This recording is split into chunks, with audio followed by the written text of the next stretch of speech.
Hey everyone, before I get started, I just want to remind you that if you like my content, hit that like button, subscribe to my channel, and then join the Militiaman and Crew Patreon community by clicking the link in the caption. Hey, good afternoon, good evening to all of you out there today. Look, we're going to get started today on the 27th. I just want to say thank you for all you guys. You guys have been coming here regularly with me and the crew, Militiaman and Crew, for quite some time now, and we're going into almost a year now. And we didn't think that we were going to still be here within a year, but then again, we didn't think that 10 years ago. So a lot of us, and a lot of the crew members also too have been involved for almost 20 years. So collectively, we got a lot of years of experience watching Iraq ebb and flow, things come and go. But at this stage of the game, I think, as you guys have, I've noticed in all your comments, have been phenomenal when it comes to the expectations that you have now are far different than they were 6 months ago. I think that what we've been showing and educating on by reading the news to you, reading the news meaning somewhat analyzing it, of course, finding the good, the bad, and ugly, and kind of weeding it out. I don't focus in all the negative because there's all kinds of negative. I mean, we can do hypothetical circumstances all day long, but that's not my goal. If I find some positive news, I'm going to report on it. You guys can weed out the negative. I don't need to. I do know and understand that there are things happening in the world that are negative, and I'm sorry for that. And I feel for them, and I'll pray for them. But in the meantime, progress still moves on, even during hard times. So during the hard times, if we see progress, we're going to talk about that and report on it. And I think that's where we are today, and we have been for the last few weeks. Specifically, if you go back in time for that progress, and I harp on this because it'll make a lot of people feel better if you study and you or if you just kind of try to get caught up, not necessarily study, because that takes a lot of time, and we all have work to do, and we can't be doing this every day, 24/7. But the bottom line is that if you go back in time and research the historical data, and that doesn't mean 10 years ago, what we're talking about is, let's say, for instance, a few months. Let's go back to June, for instance.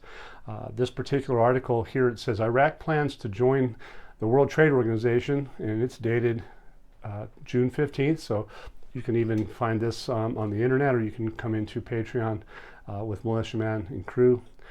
Actually, this particular one may be better to find on the internet, but just in case, just want you to know the headquarters of the Iraqi Ministry of Trade, who is behind the scenes doing things.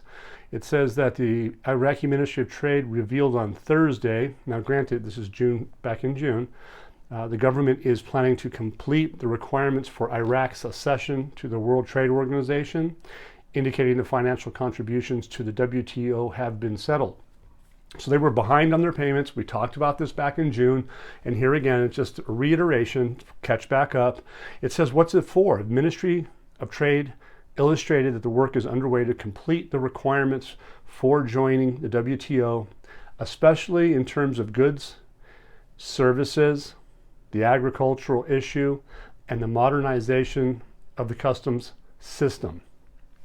Fast forward really quick, customs systems, we talked about it. What have they done? All ports, borders, everything's done. Okay, I'm moving on. Coordination has been ongoing with the General Authority of Customs to complete the modernization of the customs system and finalize the tariff law to be able to join the WTO, according to the Iraqi news agency. Okay, this was, again, back in June. And what we see are all these things that I'm going to show that have timelines, specified time periods. So pay attention, because some of the stuff is powerful. I tried to go over it last night in Discord.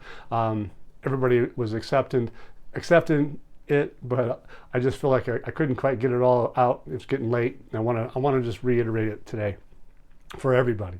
So look, it says the coordination is also underway with the Iraqi private sector and the Kurdistan region of Iraq to unify visions related to the requirements of Iraq's accession to the WTO.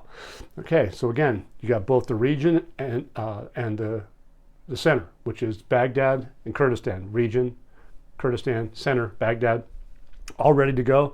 Goes on that the Iraqi Ministry of Trade mentioned last January, so we're not only talking about June, but they mentioned back in January 2023 that the committee concerned with Iraq's accession to the WTO, headed by the Ministry of Trade, consisting of representatives and ministries, agencies in the private sector, there you go again, is working to have the requirements of Iraq's accession to the organization completed. So they're motivated since January 2023 to get it done. And we have meetings coming up on the 31st of this month into the second of November. And there are key components to that. And we're going to get into it a little bit, okay? WTO's headquarters is in Geneva. They're talking about they're going to be having, or they have been having and holding the meetings.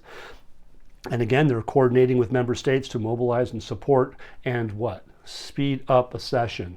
So this is in June, talking about acceleration or speeding up procedures to make Iraq an active member and partner in economic decisions, trade policies that will enhance Iraq's integration into the global economy. Okay, so there you have a time frame, going back in history. They did it January. I just gave it to you June, but we found that they're still talking about it, but they're making progress, and you're obviously seeing that progress. So it says here, this one is dated this last couple of days. Al Sudani will announce next week a banking service that leads to the decline of the dollar. Basically,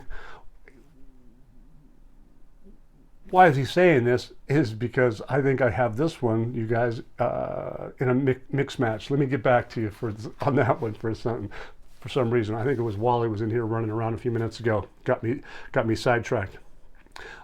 Basically, here we have another article that we're talking about Iraq accession meeting to the WTO. And it goes back and says the accession of Iraq meeting with the ambassador back in July. So again, we're back in, we said June, August, and here this one is in July. It says that the permanent representative of the Kingdom of Saudi Arabia to the WTO was appointed as the new chair of the working party on the accession of Iraq. So this is mid-July 2023.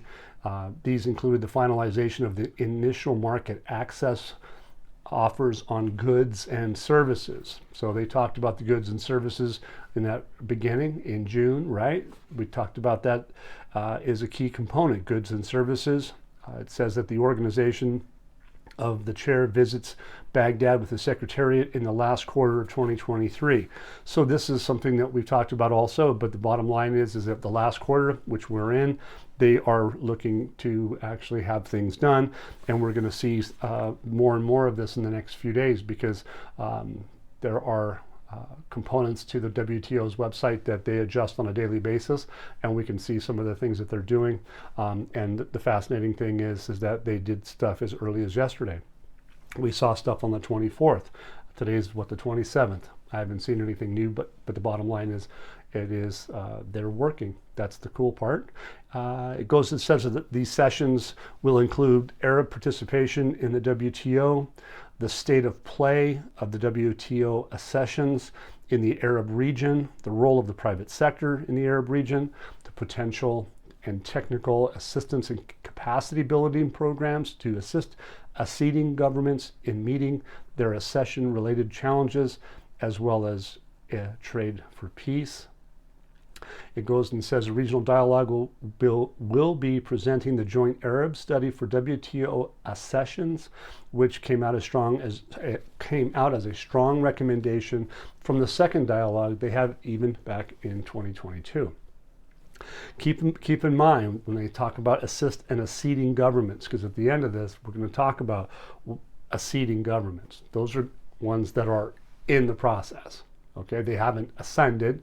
They're not going to be in a session. They have at that stage acceding. Okay, governments means that they're all talking about the same thing. So we'll move to the next thing, which is look, Iraq has been looking to accelerate to the World Trade Organization. This particular one is we talked about June, July, August, back into 2022. But again, we're just going to keep reiterating some things, key components of time frames. This particular one is interesting because the World Trade Organization, which also has affiliations with representatives of the World Food Program, the European Union, they all got together to discuss a formula for joint action to support the process of Iraq's accession to the World Trade Organization.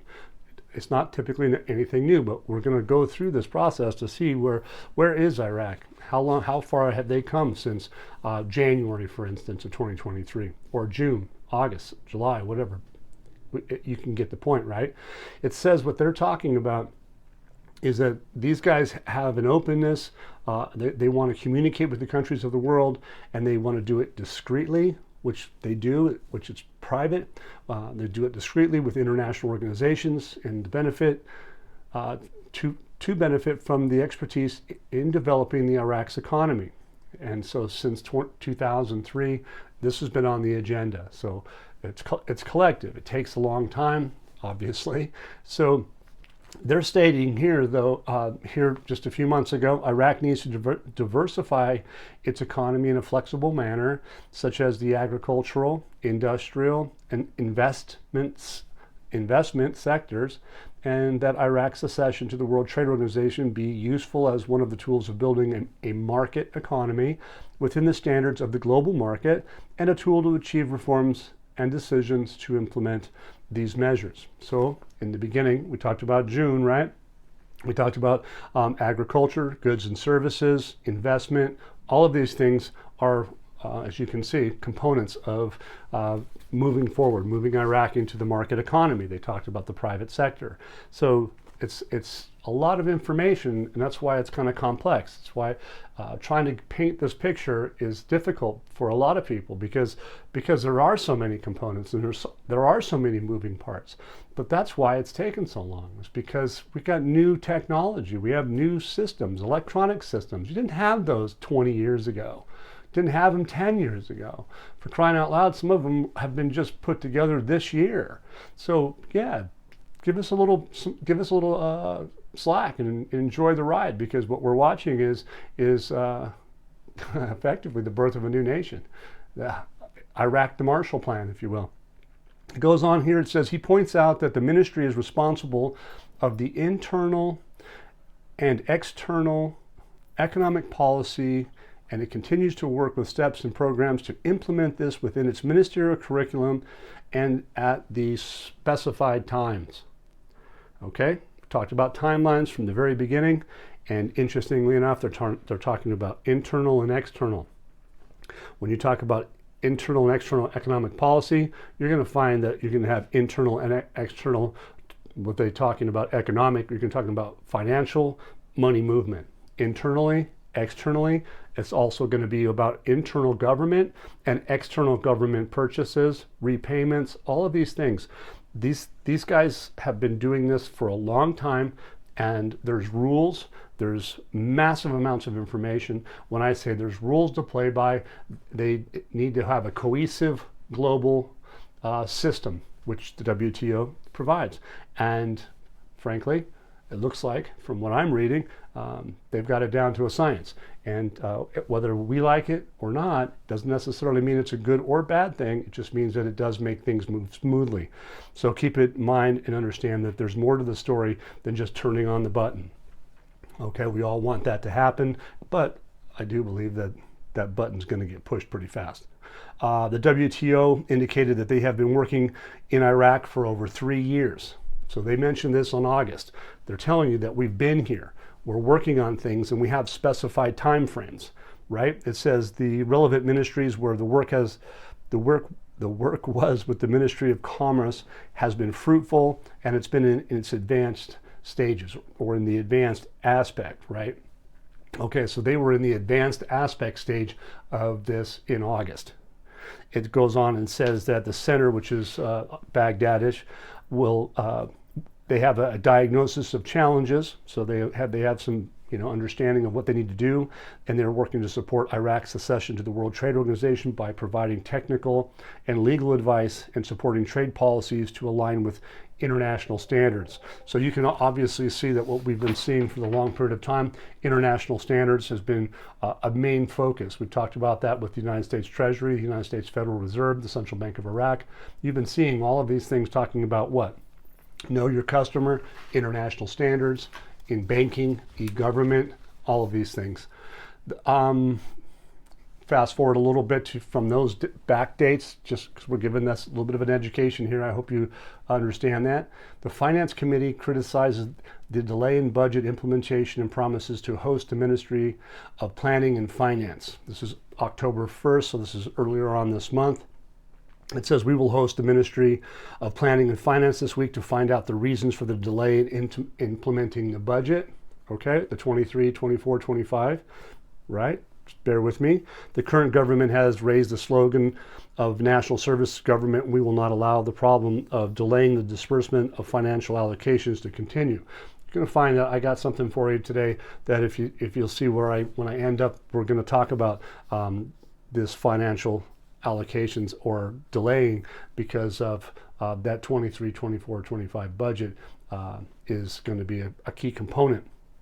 It goes, they're talking about and their insistence on approving the tripartite budget came to enable the governance and the ministries to implement their plans and programs and to avoid stopping funding at the end of the fiscal year. So obviously we haven't seen just yet that they have done any project big money movement yet.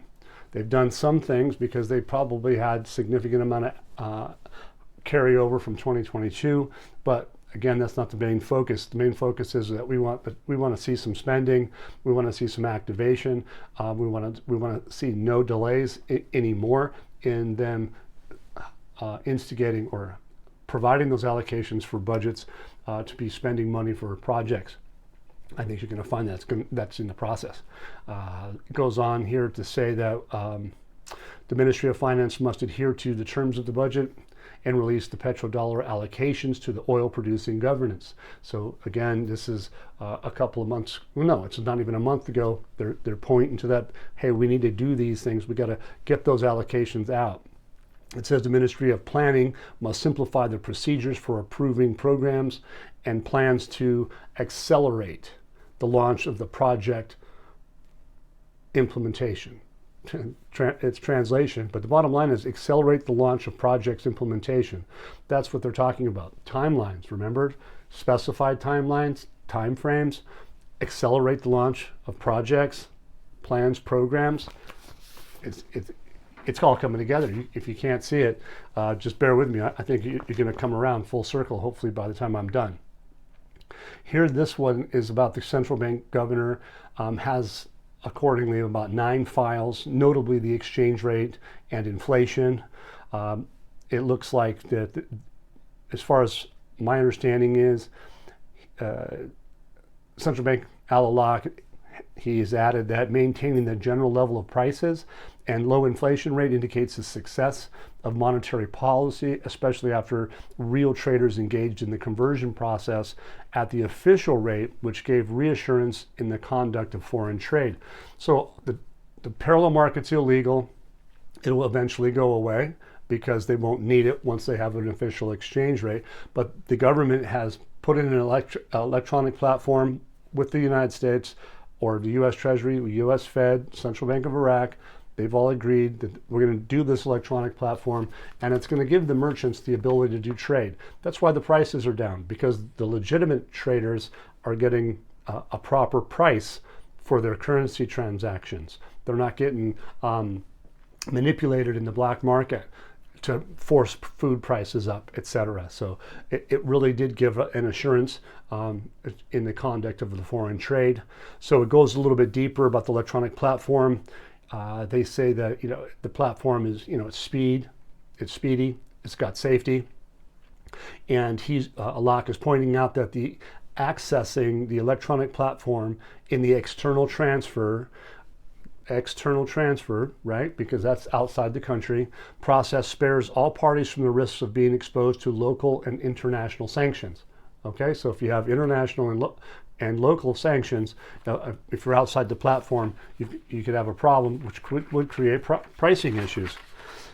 It says the central bank, the U.S. Treasury, and the federal bank basically up to date have satisfaction again. So I think they had some dissatisfaction because that's why they came back into the country. I think it was back in early July because there was some people that were just not getting things done the way they said they were doing it. Here we go. It says the central bank indicated there was the existence of a response in compliance from those 14 banks to the specified standards. They reiterate that because there was, I think, 14 to 18 banks that weren't playing by the rules. They had the opportunity to play by the rules, and maybe they will be doing so soon because of the nature of the beast, is that if they change the value of their exchange rate into an international one, if you're outside the platform, I don't think you're going to be doing much business. And that's probably not good for your shareholders. Stressing the central bank prefers to use non-cash payments, which we're talking about the CBI of Iraq. And you're going to see that Ali Alak has been talking about, putting focus on specified time frames for getting out cards, etc. You see that they had the national cards, for instance. Those are all based off of specified timelines. Specified timelines mean projects, which we talked about at the very beginning. That's what they're doing. They're telling everybody. WTO has been doing it. The e-government's been doing it. These tenders and contracts that we're talking about, they have timelines, and they're specified timelines. So keep that in mind. One of the things they're trying to do is do electronic money. Of course, they're going to have different denominations when they change the value of their currency because it'll be reliant on that. But the thing is, too, is they want to move away from cash, easier access. The electronic cards are going to be important. And we talked about the real estate loans, we talked about other loans, all those things come into play. So not to keep moving on onto those things or change the topic, it's important to grasp all this information and try to understand that going electronic and getting everything to a convergence is an amazing amount of information. It's been amazing. And no wonder it's taken so long, okay? Basically, what it's here, this particular says that item is that, for instance, there's been an agreement reached to settle the debts incurred by Iraq from Iranian gas imports through a new method through which these amounts are paid. Well, one of the things that comes to mind is the Toman, the local currency. The local Toman, the Iraqi dinar, other currencies, they're talking about adopting the UAE dirham, the Turkish lira, the Indian rupee, the euro, for instance. These are all examples of other currencies that they're going to be talking about using. And so you think about it, when all these international currencies or local currencies, when they all work together in tandem, in Iraq and or other currencies become stable because of foreign reserves, values can rise. And you might see a significant reason for what we're going to talk about in the end is about these acceding governments, okay, acceding into the WTO. But here it says the central bank has reached advanced stages to understanding and in adopting the currencies of these countries, which will facilitate the external transfer process. Again, external transfer. Iraq is not doing external transfers like you think they are with all these different countries of the world. They haven't done that. They can't do that until they are Article 8 compliant, as far as my understanding is concerned. And once they do that, then all of these other countries that happen to hold foreign reserves are probably going to be like our crew member Petra's is quoted as saying, all boats rise with the tide. And you're going to see with the WTO's meetings the next couple of days, there's more than one country that they're going to be talking about and having discussions with that potentially could be at a specific state of play, right, in the accession process. And so you guys have to come and look at it as a standpoint. Yes, it's educational, and yes, there's other things going on, but there's different levels of accession. One of the things as I put it in the simplest point of view, if you're going into boot camp, we're all going to go into boot camp, but we all go in a little bit different time frames. So let's say I'm in week 1 and then Pompey Peters in week 15. Are we in boot camp? Yes, we are.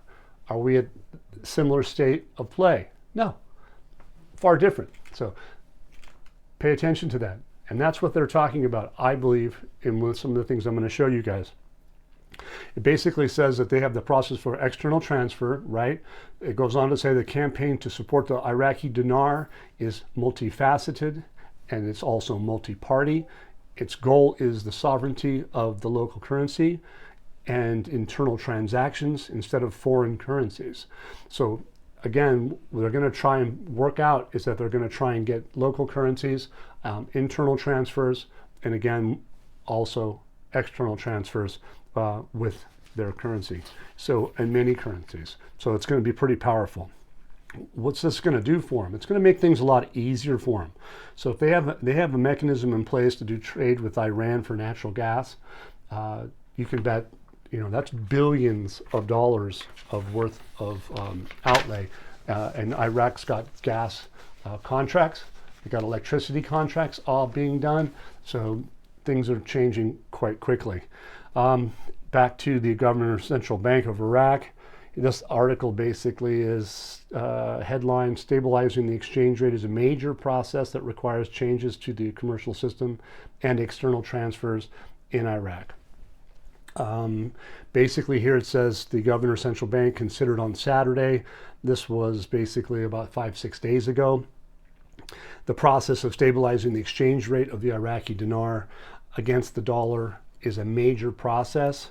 So they're totally acknowledging that it is a major process. It requires changes to the Iraqi commercial system and the financial transfer outside the country. So they have to do things. They've already set this in play, but that's their description of it, okay? It isn't we're waiting 6 more months, because I've already told you. They started the stuff January, June, July, August, October, okay? This is nothing new. But the bottom line is that the internal, external transfers have been a big thing in the news, and everybody can see that. So applications of rules on external transfers, they're talking about integrity of the financial operations, applications of these rules and standards in various forms of dollar transactions. So ultimately the process is in play to keep the monetary stability and exchange rate stability. Again, major process. And what I want to say when I come back to the time frames, it is, although, we're talking about external transfers and what they're related to, the central bank is going through the process in daily details, okay, so every day, until it leads us to the right and correct path. And every day it opens a new channel to facilitate and accelerate the process. That's the central bank talking to you, that they're in the background, and this is on the 21st, printed on the 21st of this month, and it's the 27th. So that's obviously a powerful situation going on. And here's another one that says it's the Central Bank of Iraq. He has chaired a meeting with representatives of his bank in basis what is about electronic payment companies operating in Iraq, which they discussed ways to follow up with the project, spreading point of sale devices and digital transformation. So this is an ongoing process. This is the 26th, so this was yesterday. It says that they're expanding their geographical area to cover all parts of the country. They're solving problems that the bank's been facing with cards, settling amounts through national exchange, inside and outside, internal, external. This is yesterday. Transfers inside, outside. That's international to me. So, or getting to that stage, right? Governor, he stressed that the spread of point of sale devices has been positive, effects on the Iraqi street, and it's important to urge citizens to use bank cards instead of cash, and that it should be a priority for all electronic payment companies and banks, stressing the need to develop appropriate marketing plans to support digital financial inclusion in Iraq. There's like a 15-page document, by the way, giving the banks instructions down to that retail level on their site. Okay, I think that came out at the same time as this article with Al-Alaq and the point of sale and the internal and external transportation transfers. Okay, but they're also supporting the digital financial inclusion in Iraq, and so that's getting down to the wire. And the government had the 9 files. I did all that already, basically stating that the external transfer process spares all parties from the risks of being exposed to local and international sanctions. I don't think that I need to go over that anymore, and I don't. So we'll get down to the nitty-gritty and get down to the end of this. But the thing I want to try to get across here is that when we talked about the timelines, when we talked about the time frames, different verbiage, specified times, things needed to be done with the WTO. So I'm going to get back to the WTO. This is what they have out. It's called the Third Regional Dialogue on the WTO Accessions for the Arab Region. When we first saw this, we thought that they weren't going to give you the countries that were involved. They were just leaving us hanging a little bit. But it turns out on the 24th, they came out with the itinerary, which I have here. Okay, and you can find that on the WTO's website. And if you really surf it well, you'll probably find out you're going to see some information changing each day. And that is not necessarily a bad thing, but it means that there's progress going on. It says the Arab region comprises 8 acceding governments. It says here that it's Algeria, Comoros, Iraq, Lebanese Republic, Libya, Somalia, Sudan, and Syrian Arab Republic. Okay, I think that if you'll notice at the bottom in the back of this whole document, you'll see that there's actually 13 they talk about. But in this particular article, they're talking about accessions for 8 different ones. So we'll find out if those 8 are in play and at what level, what state of play they're in. Okay, it goes on and says at a high-level regional dialogue on WTO accessions that took place back in November 2021, and they've moved forward in respect to the WTO accessions and multilateral trading system. It says the third regional dialogue will be organized in person in collaboration with the Arab Monetary Fund, the Islamic Bank, Development Bank, the Islamic Center for Development of Trade. And when will they do this? They're going to do it on October 31st, which is next week, 31st, 1st, and 2nd of November. And they're going to be doing that in Abu Dhabi, United Arab Emirates. And what's it about? Best practices in WTO accessions for Arab countries. And they say that the accessions will include Arab participation in the WTO, the state of play of WTO accessions in this Arab region.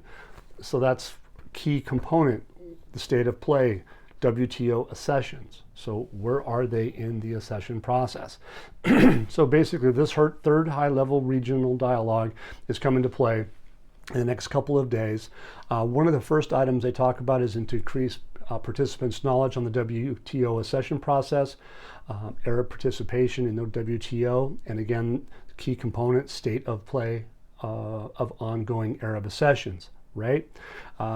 Here on item number 5, they reiterate it. So there's 1, 2, 3, 4, 5, 6 in this particular set of items, but I want to focus in on to identify and mobilize technical assistance support to facilitate and accelerate. Remember when we talked about speed, acceleration? Iraq's going to get accelerated. They've already did that back in June or August, okay? But here we are, they're talking about to facilitate and accelerate ongoing Arab accessions in collaboration with development partners. Okay, so everybody's working together to move forward. Okay, so you have day 1, which is an opening session. It has, a variety of different things going on. You have comments by of course, the AMF director, you have up their board, you have the Islamic Development Bank, you have remarks by the WTO, the Center of Development of Trade, and so forth, okay? They keep moving on. So that's the first day. But when we get down to the second day is where I want to focus in on, is because the last day in their overview, they want to talk about the update the participants on the state of play of accessions within the region. So they mention it again. It's fascinating. So, but on to the second day, which is the first, they talk about who are the speakers. There's consultants, there's partners and organizations, but there's also the acceding governments. That language is big, because what that tells us is, and it tells me, is that there's governments that are acceding into the WTO. Whether they happen today or tomorrow, but what's this all about is the acceleration of it. Okay, so we're gonna find out quickly if I'm right on this. My gut feeling is that what we're seeing, acceding governments and Article 7 members are gonna talk. And then there are also speakers are going to talk in the afternoon. And who are they? Same people, partners and organizations, the WTO, and acceding governments to this process. I believe that you're going to find that all of these things are on their website, and they're not easy to find. But if you take the time and look it up, you can see a lot of interesting information. Some of the beneficiaries to the end are Algeria, Jordan, Libya, Oman, Saudi Arabia, Kingdom of Sudan, Comoros, Iraq, Lebanese Republic, Somalia, Syrian Arab Republic, and Yemen. So all of those were 13 different countries, 8 of which potentially are in the accession or a specific state of play. So we can see that what I just described here is a massive amount of information. It's been ongoing for a long period of time. It isn't something new. It's collective. You have borders. Al-Sudani came out on the 15th and said that he wanted to have all the banking system situated. He come out on the 22nd. He talked about the unified treasury account. He talked about the point of sales. He talked about many different things. I'm missing one key one, but the bottom line is, I think we all know that everything that we're doing here has been grouping for getting Iraq to the world. But having all ports and borders electronically hooked up, having all the ministries, okay, planning, trade, minerals, industry, there's 2 columns full of ministries that are all interlinked now electronically. The e-government system, okay, financial inclusion. They are embracing the digital transformation. So all of this is really fascinating. It's really good information, and we're going to see what happens if we all believe the same and we all think the same. We're hoping that Iraq will show us that they have Article 8 compliance at any time now. So let's see what happens. Again, thank you for you all being here this fine day on Friday.